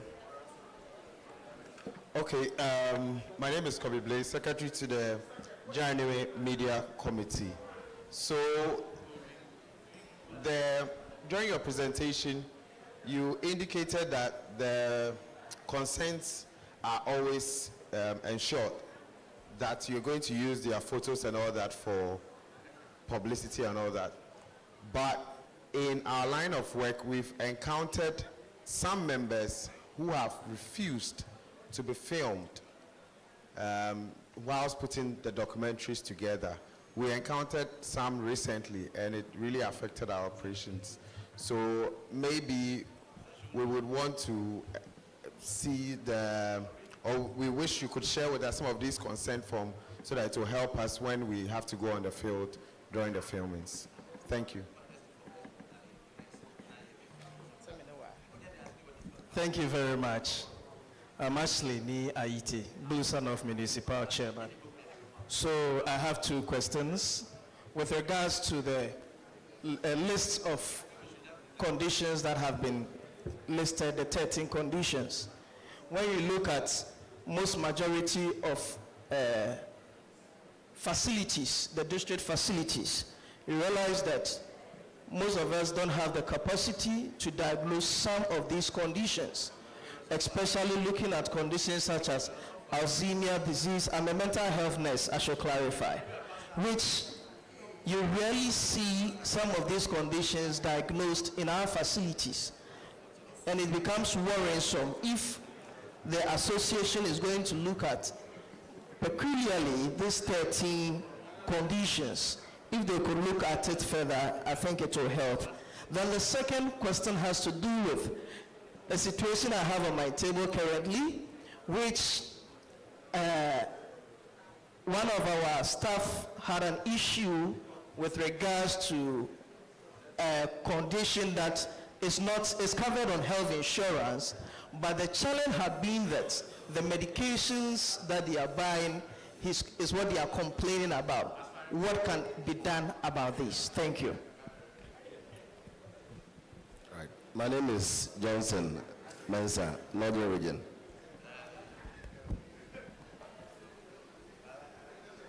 All right, so I want to ask about students, JIMTA. In recent times, I think in the past, my college or a student has ever benefited from the health fund. But I think about a month ago, some of us who are in the colleges were approached again. We had a case of one of our students again. I don't know if, as the conditions were reviewed, I don't know whether students, specifically the JIMTA in our colleges, apply for this as well.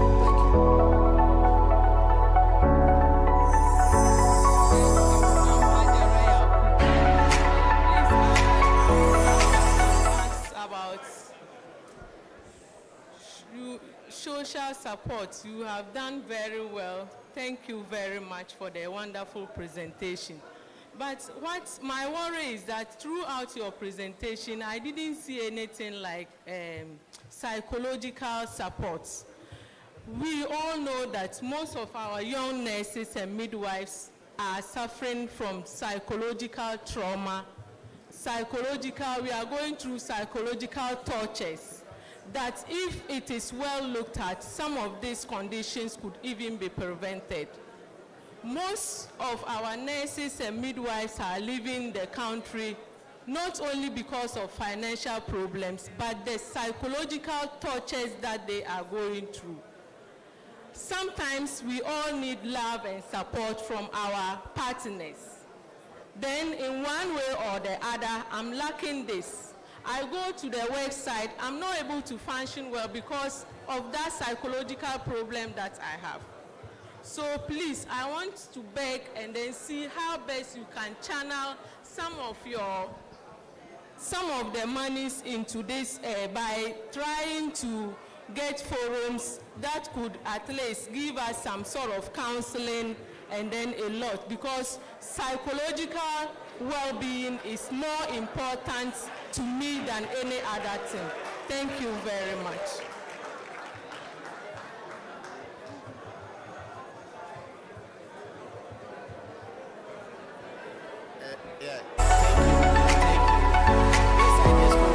Adato from Greater Accra. Yes, so my question is simple. GRNMA is moving paperless. We've moved the loan paperless. When is the health fund also moving paperless? Because the app that we are using currently, the Infonet app, has a portal for the health fund application. So we want to know when you are moving paperless so that our members can use the system to do their applications. Thank you.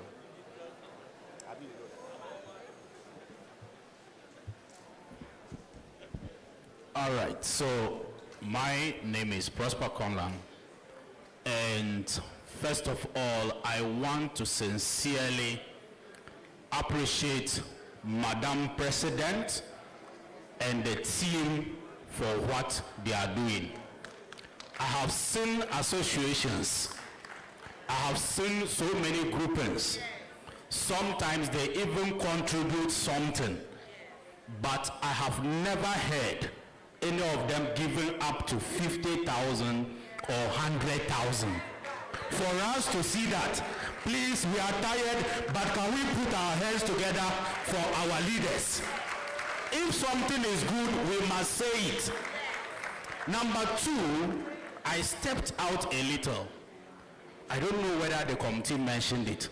Per our conditions of service, we are, the new one we just signed, the employer is supposed to ensure that they take care of us 100%. Then when it comes to our children and our spouses, the employer is supposed to take 50%. Now, all these figures the committee gave, those were the employees, those were our members, which the employer was supposed to take 100%. The association has given this great amount, which is good, to our members. Have we asked what the employer has contributed to all these members? What have they done? Meanwhile, we are bending ourselves for them, working every day. Now, yes, it's important. Now, the committee, what I'm trying to now also ask the committee to lobby is this. You know very well that there is this Ghana Medical Trust Fund that has just been initiated, and it is supposed to take care of the chronic conditions and conditions that are not covered by health insurance. How will the association collaborate with these people so that they can also cushion up this amount that we are giving to our members? Is there a way we can lobby with them so that they can also take care of it? Thank you so much.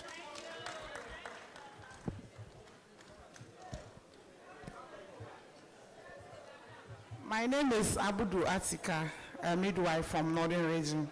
I'm not here to ask a question. I'm here to show appreciation. I'm a proud beneficiary of the Health Fund. Yes. Actually, Madam President, the Yasantua of all Yasantuas, the mother of all mothers. Yes, my regional chairman and my district chairman, Chairman 1, Augustine, wherever you are, I am really grateful.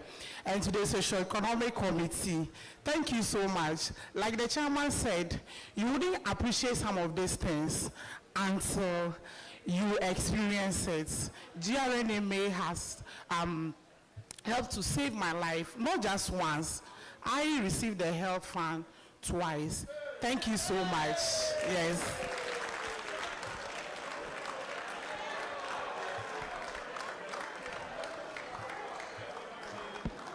So, all right, so thank you for the opportunity once again. Concerns of pictures. The first person wanted to know how. In fact, our district reps and the regional, like Secretary said, they seek your consent. Would you agree or would you be happy if we pick your pictures and you see them out there? Most of the time, some say no. For example, in my hospital, one person had support and said, apart from one woman, she's the only one to know, even medical director, matron should not know. And we did that and hospital didn't know. So these pictures are not just pictures we put it there without their consent. Those that we put are the few, but there are a lot of them who don't accept and we don't put it there. My brother, the list of conditions we put, my secretary said they are brought, but a lot of conditions falls under them. Because myself, I am a clinical person. I'm in the hospital 24/7. I know all the list of conditions covered by National Health Insurance. But until this, there will begin seeing some diagnoses that people are coming up with, which I've never seen before. So this list we have put doesn't mean it's exhaustive. There are others, when you present, and we analyze it, it will not fall under one of them. That's what we are trying to say. And it means that this is the reason why we want this. If a treatment is taken at the district level, it's likely that condition is covered by National Health Insurance. Even most of them at the regional level is covered. But it is from there you are now referring to teaching hospitals. That's where the issue comes. So these broad ones we have mentioned, district level you can't. And that's why when you apply, we want you to attach, how did you get to regional hospital? Who sent you there? If you have gone there, based on referral, what is your referral paper? Or from regional hospital to teaching hospital, how did you get there? Attach, and then we move to students. Students are not part of this. They are not dues-paying members. Their issues are something, they don't come to us. It goes to the association straight, and a decision taken from there. We don't vet students. They are not part of this. Psychological support, I will leave that one for Madam Fraser. But we have, Secretary said it, we have rehabilitation that we were withholding due to one or two reasons. But we have resolved that. And tomorrow we'll be giving an overview of, and then there's a chance for all of us who have those issues, we can benefit. So it may be psychological to fall. But if any condition that is within or under, it's not covered by health insurance, we can't put it by psychological. I'll leave that for Madam President to support us in that direction. Paperless, that is what we are looking for. We actually want to go paperless. But you see, we are gradually stating it small. That's why we have developed a form. We want to see how we pick it up. If we're able to go with it, then the papers or the attachment become less, then you can scan into the system and we approve. We are going there gradually, but for now, we'll still go along and then we'll see how it moves. But that is what we want. Well, if you go to our account office, the application forms are almost filling the room. Sweden Ghana Medical Center, I think for now, I wouldn't say much, but most of our members, they bring the invoices from such center for treatment. And they come in cycles. That is a state. First cycle will cover this amount. They submit. Then we give them to go there. So maybe for them, I understand they deal with only blood-related cancers. But you see, our GRNA fund covered a variety of conditions, not only cancer, a lot. Last 2 weeks and last month, I have 2 teachers who came to my hospital with fractures. One was the femur, one was tibia. The femur, they say 15,000. The tibia, 9,000. When I asked them if the association has said, oh, we've been hearing about nurses. Your own is too superb. Our teachers' own is just for blood cancer. They don't do any apart from that. And they take some money from them and pay to the Sweden Medical Center for that to be done. So it means our own is robust and more, in fact, an exploitative, that we can cover a lot of diseases to help our members who are suffering from. So let's continue to support ourselves and support leadership to do more for it. Thank you. So, if you have something to say.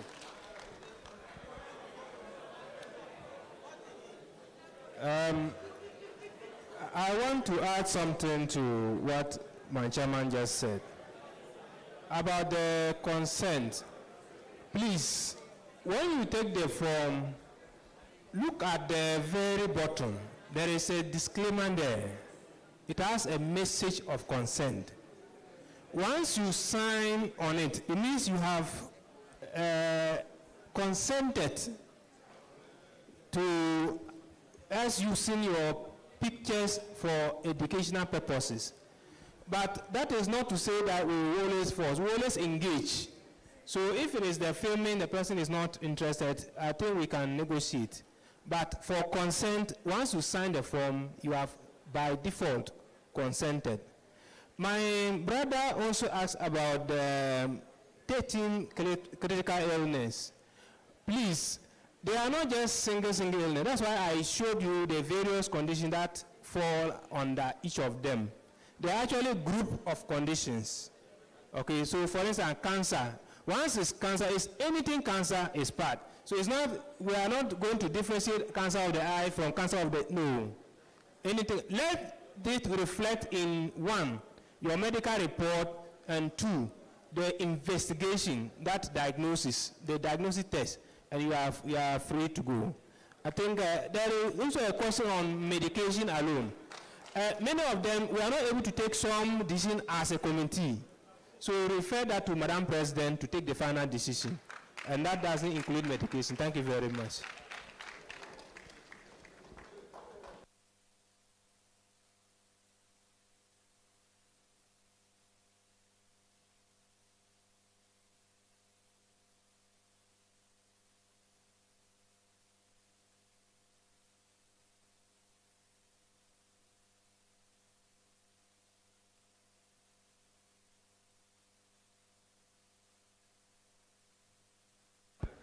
Hello? Unity. Unity. Unity. You've done very well. Clap for yourselves. It's 7 minutes past 9. That is how far we have pushed ourselves. We thank the Socio-Economic Committee for their presentation, and we thank everybody who has been on stage today to give one presentation or the other, and we thank you for the inputs you have made, the questions you have asked, and the other recommendations you have made.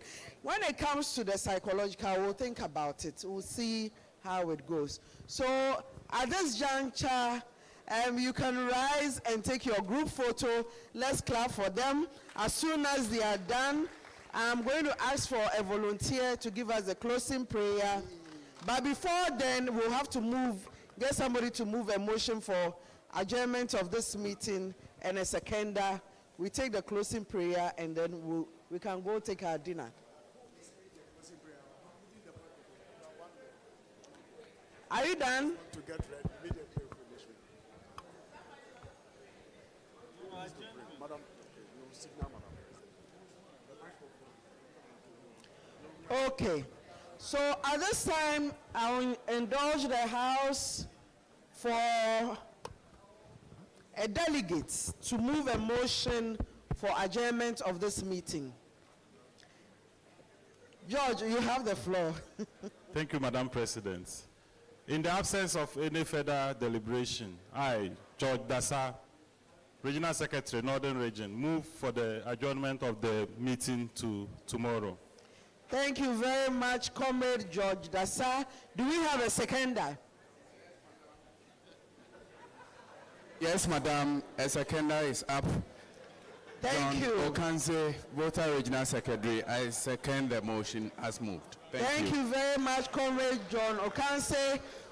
We are done for today's proceedings, and I humbly request for any participant who is touched to give us the closing prayer. Okay, thank you so much. Please, we are praying. May we pray. In the name of the Father, the Son, and of the Holy Spirit. Almighty God, we thank you for how far you have brought us. Thank you for your mercy and your goodness upon us. You began with us even up until now. Lord, we are so grateful. We're praying that all deliberations that we have discussed, that you will cause us to use it to amplify the association and cause the association to move forward. We pray that as we retire to our best, you will keep us safe and sound, so that tomorrow we'll be strong enough to continue with the business. In Jesus' precious name have we prayed. Amen. Amen. Thank you very much.